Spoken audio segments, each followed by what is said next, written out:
ലാ യസാലുന്നാസു ഫീ ഖൈരിൻ മാ തഫാദലൂന.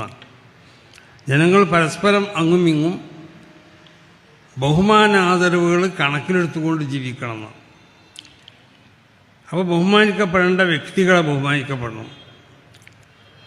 മേലെ ബാപ്പാനെ ബഹുമാനിക്കണം, ഉസ്താദന്മാരെ ബഹുമാനിക്കണം, മേലുള്ള സംഘടനകളെ ബഹുമാനിക്കണം. ആ നിലക്ക് ജീവിച്ചാൽ ലാ യസാലുന്നാസു ഫീ ഖൈർ, ഇവിടെ നന്മ ഉണ്ടാവും. നേരെ മറിച്ച് ഫൈദാ തസാവവും, എല്ലാവരും സമന്മാരാണെന്നുള്ളൊരു ബോധത്തോടു കൂടി ആ നിലക്കാണ് ജീവിക്കണമെന്നുണ്ടെങ്കിൽ യഹ്ലിക്കൂൻ, അത് നാശത്തിൻ്റെ തുടക്കമായി.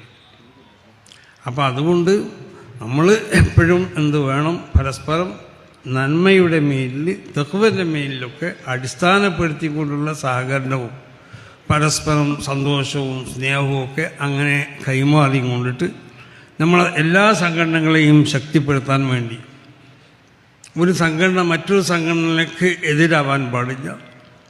പരസ്പരം അങ്ങുമിങ്ങും സഹായിച്ചുകൊണ്ട് അങ്ങുമിങ്ങും സഹകരിച്ചുകൊണ്ട് എല്ലാ സംഘടനയുമായി കൊണ്ടിട്ട് സമസ്ത കേരള ജമിയത്തുൽ-ഉലമയുടെ ഈ കൊടിക്കീയിൽ ഒതുങ്ങി നിന്നും കൊണ്ടിട്ട് സമസ്ത കേരള ജമിയത്തുൽ-ഉലമയെയും അതിൻ്റെ എല്ലാ സംഘടനകളെയും ശക്തിപ്പെടുത്താൻ വേണ്ടി നമ്മളൊക്കെ